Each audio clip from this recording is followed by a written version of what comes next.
familiares, amigos e amigas de Moncho, camaradas de Xosé Ramón Reboiras Noia, sobre todo vós, pobo galego que hoxe se sente camarada en Moncho Reboiras.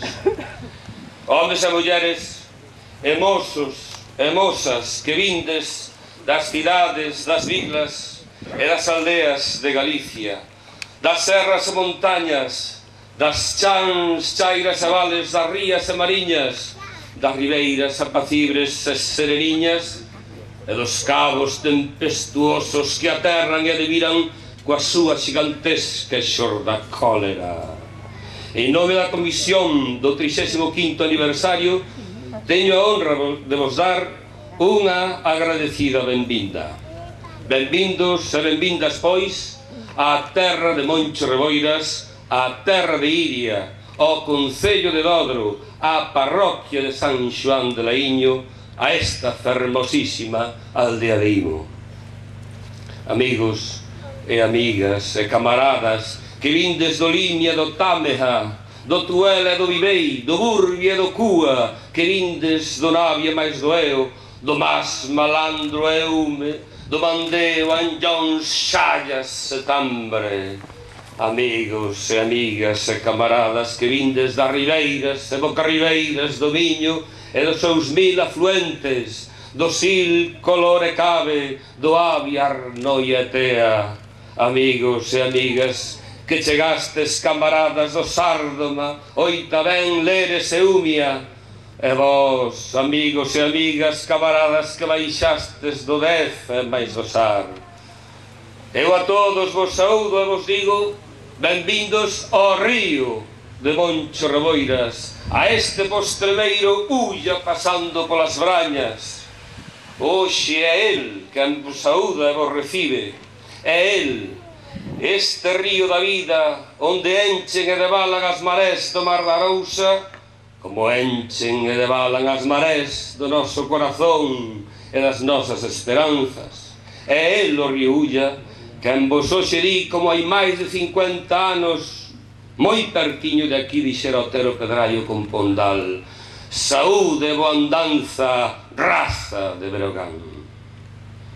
Estou ben certo de que os ollos do picariño Moncho Reboiras, antes de ollar en transatlánticos e inmensos cargueiros en Biguateis, ficaron enfeitizados co encher e devalar deste Seulla, o que aquí en Laíños vellos lle chaman mar, do subir e baixar das hinchadiñas brancas velas entre o millo e a erva e as canas da braña correndo soas, belas cangrexas con trinqueta e foque de jaleóns, belas de relinga, de lanchas, dornas e mecos. Collín a dorna en Rianxo e fun a padrón pola ría do pobo de Castelao ao pobo de Rosalía. Eu son mariñeiro de Rianxo, eu son, pesco desde Arousa hasta o río de Padrón. E ben, amigos e amigas, nese traxecto estamos hoxe nós, porque Imo, a aldea de Moncho Reboiras, é un punto prácticamente intermedio entre Padrón e Rianxo. Estamos, pois, entre Castelao e Rosalía. E Moncho Reboiras está tamén entre Rosalía e Castelao. Vai sendo hora de erguermos a figura de Moncho Reboiras e colocala entre aquelas persoas cuxos contributos foron e son e serán indispensáveis para seguir soñando cunha Galicia feire.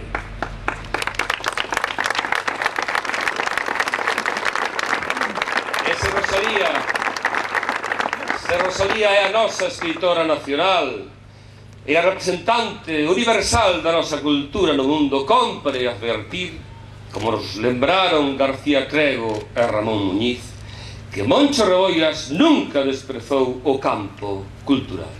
Moito polo contrario, participou activamente no asociacionismo cultural resistente dos anos 60 na Asociación Cultural de Vigo, e sabía da extraordinaria importancia da cultura e da literatura e sobre todo do cultivo do idioma propio, bandeira para sempre irrenunciável no proceso de emancipación nacional. A Moncho Reboiras, que se saiba, debemos a preparación desde a clandestinidade da Fronte Cultural da Asamblea Nacional Popular Galega.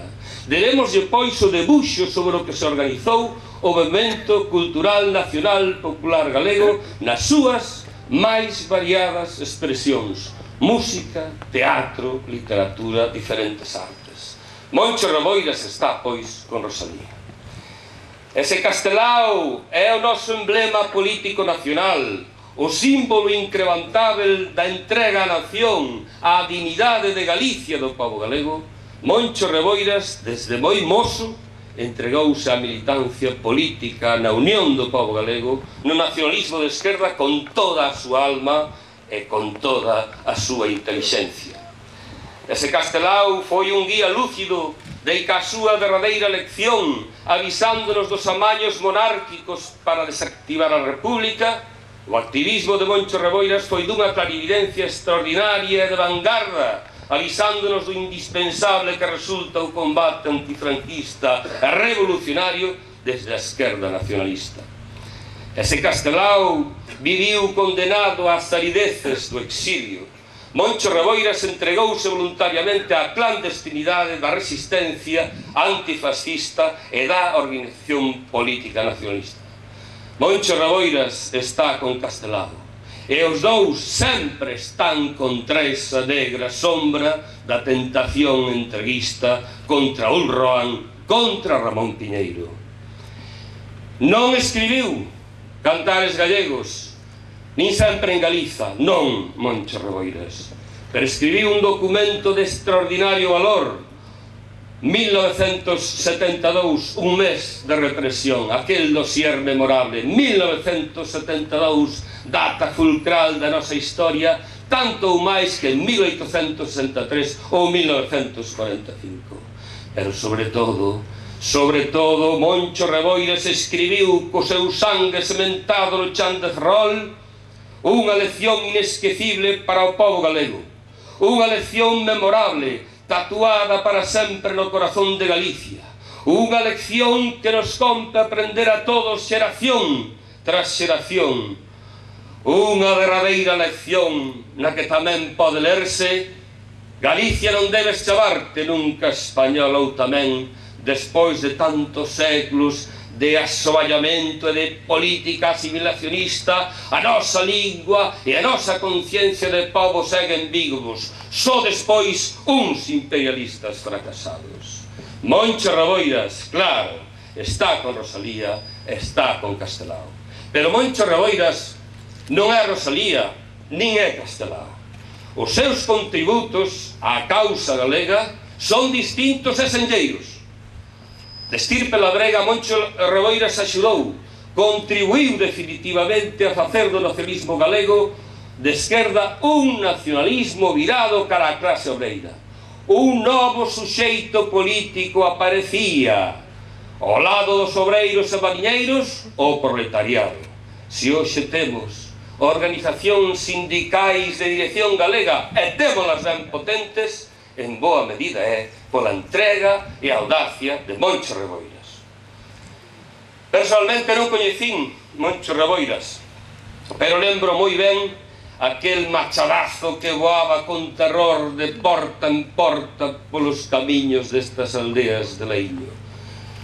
Matano un mozo de Imo, matano o fillo de Reboiras en Ferrol. Mais ese machadazo terrorífico converteuse pros que puidemos ver de picariños en Padrón aquela manifestación do seu cabodaro, un signo de esperanza que desde aquela vive en nós, dunha esperanza infinita que morrerá con nós. Esperanza arredor da bandeira coa estrela vermella axitada ao vento, esperanza arredor do berro "Viva Galicia Ceibe", esperanza, pois, arredor de Moncho Reboiras. E ben, é de agradecer que a súa figura fose restituída oficialmente como víctima da persecución do fascismo de Franco. Ora era. Así é todo, amigos e amigas, camaradas. Tamén xa vai sendo hora de que entre todos restituamos como unha referencia diáfana do noso pensamento e da nosa acción a Moncho Reboiras. Se todos os aquí presentes queremos honrar a súa memoria, queremos avanzar cara a un mesmo horizonte, o de unha Galicia ceibra socialista. Se nas nosas vidas, nos nosos traballos, nas nosas distintas e diversas asociacións e organizacións, individual e colectivamente, queremos dar pasos cara a ese mesmo horizonte que nos une, xa vai sendo hora tamén de que xuntemos os esforzos todos, de que nos unamos, de que collamos do chan un nove curto co que morreu Reboiras en combate, e no paso adiante inevitável, e no paso atrás moitas veces necesario para nos fincar e asegurar, sintamos a forza, a entrega, a fé, a audacia de Moncho Reboiras, enchendo e devalando como o seu río da vida. E se no río Ulla enchen e devalan as marés da Arousa, así enchen e devalan as marés e as esperanzas do noso corazón con Moncho Reboiras. A fala branca de Padrón perdeuse baixo un manto de resíduo. En Tanxil, na praia de Rianxo, caían como vaguas as estrelas. Hoxe sempre, en Imo con Moncho, reclamaremos a liberdade para o noso povo. Con Rosalía, con Castelao, con Moncho Reboiras e o seu río da vida, viva Galicia ceibra socialista! Viva!